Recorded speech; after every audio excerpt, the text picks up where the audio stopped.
RobotFX delivers curated Forex news to keep you informed on key market events.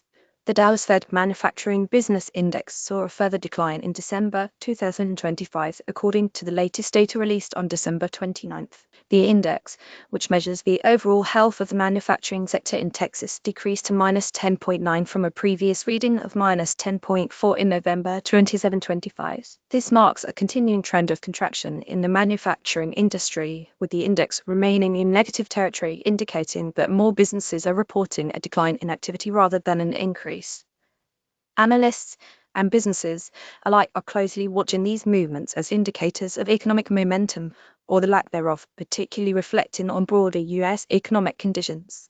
The slight drop signals that challenges in the manufacturing sector persist, to potentially weighed down by factors such as supply chain disruptions, decreased demand, and inflationary pressures. Policymakers and economists may need to assess further support measures to bolster this key segment of the economy to facilitate a move towards positive growth. Trade Renko charts automatically using the advanced Renko expert advisors. Clean trends, better entries. Discover them here. The material has been provided by robotfx.org. Thanks for reading. Enhance your strategy with proven RobotFX tools. Check them out.